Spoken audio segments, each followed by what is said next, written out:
Chapter 5 matrix. What is a matrix? Matrix होता क्या है, पहले हम इस चीज़ को देखेंगे। मैट्रिक्स नंबर्स का कलेक्शंस का एक ऐसा मजमूआ होता है जो रोज़ और कॉलम्स की फॉर्म में लिखा गया हो। मिसाल के तौर पर अगर हमने इस तरीके से लिखा है 1 2 3 4 लिखी, तो मैंने ये गिनती है, लेकिन क्या कर दिया, इसको मैंने लिख दिया एक तो ब्रैकेट्स में, उसके अलावा रोज़ की फॉर्म में और कॉलम्स की फॉर्म में, ऐसे लिख दिया, तो ये बन गई है एक मैट्रिक्स हमारे पास। मैट्रिक्स को लिखा इसी तरीके से जाता है कि हमने ब्रैकेट्स ली, ब्रैकेट्स के बीच में हमने जो भी एंट्रीज लिखनी है वो लिखी है, लेकिन वो होनी चाहिए रोज़ और कॉलम्स के फॉर्म में। एग्जाम्पल के तौर पे हम ये देख लेते हैं एम मतलब मैट्रिक्स है हमारी 2 4 3 2, ये एक मैट्रिक्स बन गई हमारे पास। अब रोज़ क्या होते हैं, कॉलम्स क्या होते हैं, क्योंकि डेफिनेशन में तो रोज़ और कॉलम्स का जिक्र है, तो ये देख लेते हैं कि रोज़ क्या होते हैं और कॉलम्स। जो ये वाली चीज़ होती है ना, इस तरीके से ऐसे, ये होती है रोज़, और जो होते हैं इस फॉर्म में इस तरह, ये होते हैं कॉलम्स। एक बार फिर से याद कर लीजिए, जो इस फॉर्म में है ये रोज़ हैं और जो इस वाली फॉर्म में है ये कॉलम्स हैं।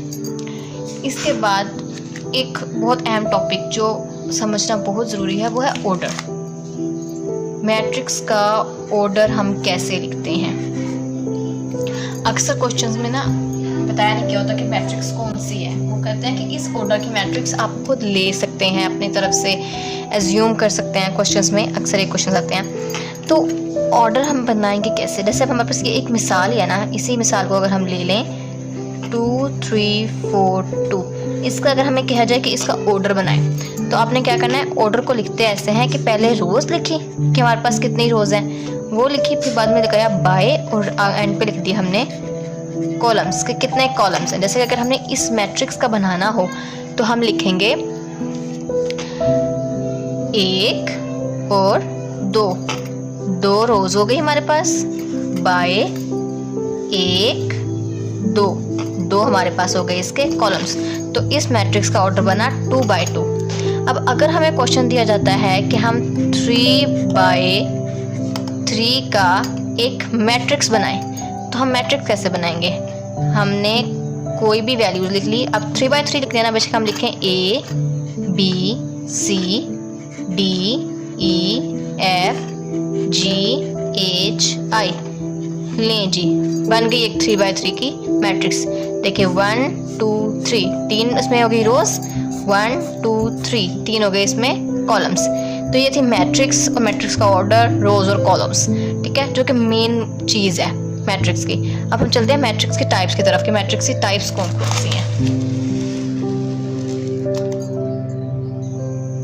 टाइप्स ऑफ मैट्रिक्स, जो ये टाइप्स आप लोगों के सामने लिखी हुई ना, ये बेसिक्स टाइप्स हैं। इसके अलावा 9th और फर्स्ट ईयर की बुक में स्केलर, डायगोनल और सिंगुलर, इस तरह की मैट्रिक्स भी मौजूद हैं। इनके लिए टिकटॉक पर एक वीडियो अपलोड की गई है, उसका लिंक डिस्क्रिप्शन में आपको मिल जाएगा, उसको समझने के लिए आप वो वीडियो देख सकते हैं। अब हम इनको समझना पहले शुरू करते हैं कि रो मैट्रिक्स क्या होती है। मैंने पहले आपको बताया कि रो होती क्या है। ऐसी एंट्रीज जो इस फॉर्म में लिखी जाए ना, ये रो होती है, ठीक है। अब रो मैट्रिक्स का मतलब होता है कि उस मैट्रिक्स में हो ही सिर्फ एक रो, उससे ऊपर ना हो। जैसे कि फॉर एग्जांपल 3 4 6, इसमें सिर्फ ये एक रो है, तो ये एक रो मैट्रिक्स है। इस तरह एक कॉलम मैट्रिक्स, अब बात समझ आ रहा है कि कॉलम मैट्रिक्स क्या होगा, कि जिसके अंदर सिर्फ और सिर्फ एक कॉलम हो, वो होगी कॉलम मैट्रिक्स। इसमें सिर्फ एक कॉलम है, तो ये एक हो गई कॉलम मैट्रिक्स। इसके अलावा आता है स्क्वायर मैट्रिक्स। स्क्वायर मैट्रिक्स क्या होता है, स्क्वायर बोलते हैं एक मुरब्बा को, मुरब्बा जिसकी चारों साइडें आपस में बराबर होती हैं उसे स्क्वायर बोलते हैं। अब जो स्क्वायर मैट्रिक्स होगी ना, सिंपल उसकी भी चारों साइडें आपस में बराबर होंगी, यानी कि जो इस तरह की मैट्रिक्स होगी इसको हम बोलेंगे स्क्वायर मैट्रिक्स। अब इसी से अंदाज़ा लगाया जा सकता है कि जो रेक्टेंगुलर मैट्रिक्स होगी वो कैसी होगी, वो होगी रेक्टेंगुलर की शेप में। वो रेक्टेंगुलर है, देखिए इसको अगर हम मिलाएं आपस में तो ये रेक्टेंगल बन जाएगी। तो जो रेक्टेंगुलर शेप में है वो रेक्टेंगुलर मैट्रिक्स, जो स्क्वायर शेप में है वो स्क्वायर मैट्रिक्स, और कॉलम वाली में सिर्फ एक कॉलम होता है और रो वाली में सिर्फ एक रो होती है। इसके बाद हमारे पास आती है एक आइडेंटिटी मैट्रिक्स। आइडेंटिटी के अलावा डायगोनल मैट्रिक्स भी एक होती है, नल मैट्रिक्स भी होती है, ठीक है। इसके लिए टिकटॉक पर एक वीडियो अपलोडेड है, उसका लिंक डिस्क्रिप्शन में आपको मिल जाएगा। आइडेंटिटी का मतलब ही ये होता है कि वन, आइडेंटिटी पहचान को बोलते हैं, वन की एक पहचान है, ठीक है। इसमें बाकी सारी एंट्रीज जीरो होती हैं, सिर्फ जो एक डायगोनल होता है ना हमारे पास, डायगोनल बोलते हैं जो इस फॉर्म में लिखा गया हो, इस फॉर्म में, वो हमारे पास होती है 1 1 1। ऐसी मैट्रिक्स जिसका डायगोनल सेम हो और वो 1 हो उसे बोल देंगे आइडेंटिटी मैट्रिक्स। और सिंपल अगर ये सेम ना हो आपस में, मतलब अगर यहाँ 1 है, यहाँ 4 है, यहाँ 5 है, आपस में सेम नहीं है, तो इसको हम बोल देंगे डायगोनल मैट्रिक्स। डायगोनल इस फॉर्म में जो लिखी जाए एंट्रीज और वो 1 हो उसे आइडेंटिटी मैट्रिक्स, और अगर वो चेंज हो और बाकी सारी जीरो हो तो वो डायगोनल मैट्रिक्स कहलाती है। ऐसी मैट्रिक्स जिसके सारी एंट्रीज ही जीरो हो उसको बोलते हैं नल मैट्रिक्स। अब इसके बाद हमारा टॉपिक आता है ट्रांसपोज ऑफ अ मैट्रिक्स। ये हमारे पास एक मैट्रिक्स है, इसका अगर हमने ट्रांसपोज लेना हो हम किस तरह से लेंगे? हमने सबसे पहले लिखना है A ट्रांसपोज इक्वल टू, इसका मतलब हम ए मैट्रिक्स का ट्रांसपोज ले रहे हैं। अब मैट्रिक्स को जो रोज है उसको बना दो कॉलम, ठीक है, और कॉलम को बना दो रो, यानी कि जो 4 8 है इसको भी हम यहाँ पे कॉलम बना देंगे। इसको याद रखने का आसान तरीका यही है कि जो रोज होती हैं उनको आप कॉलम बना दें, ठीक है। एक और इस पे एग्जांपल करके देखते हैं। बी एक मैट्रिक्स है जिसमें सिर्फ और सिर्फ एक कॉलम है, इसका ट्रांसपोज हम कैसे लेंगे? हमने लिखा बी ट्रांसपोज इक्वल टू, क्या आंसर आता है? जो हमारे पास कॉलम है इसको उल्टा करके बना दो रो, ये बन गया हमारे पास बी का ट्रांसपोज। हमारा टॉपिक है addition and subtraction of a matrix.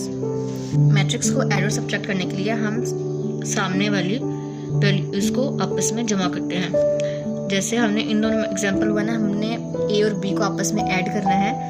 इसमें हम पहले ए और बी की मैट्रिक्स को लिख लेंगे 4 3 8 7 प्लस 1 5 0 2। इसके बाद 4 में 1 को ऐड करेंगे, जो क्रोस्पोंडिंग एंट्रीज होती हैं उनको आपस में ऐड करना होता है। 8 में हम 0 को ऐड करेंगे, 3 में 5 को और 7 में 2 को।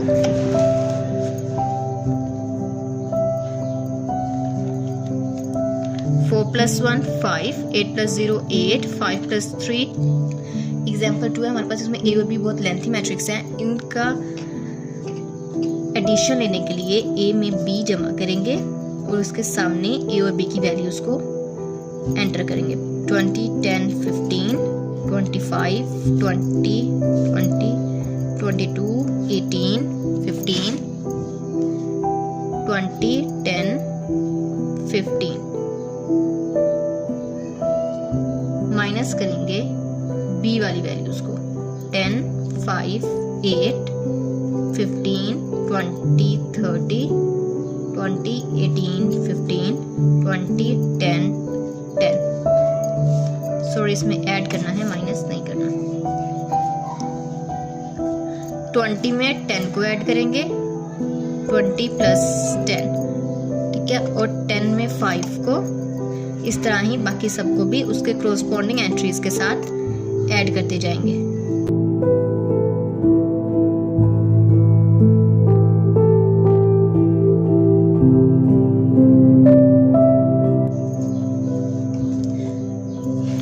सारी एंट्रीज को देखिए ना, 20 + 10 30, 10 + 5 15, 15 + 8 23, 25 + 15 40, 20 + 20 40, 20 + 30 50, 22 + 20 42, 18 + 18 36, 15 + 15 30, 20 + 20 40, 10 + 10 20, 15 + 10 25। तो ये बन गई हमारे पास A जमा B की मैट्रिक्स। आई होप आपको समझ आ गई होगी। कोई क्वेश्चन भी हुआ तो आप कमेंट सेक्शन में पूछ सकते हैं।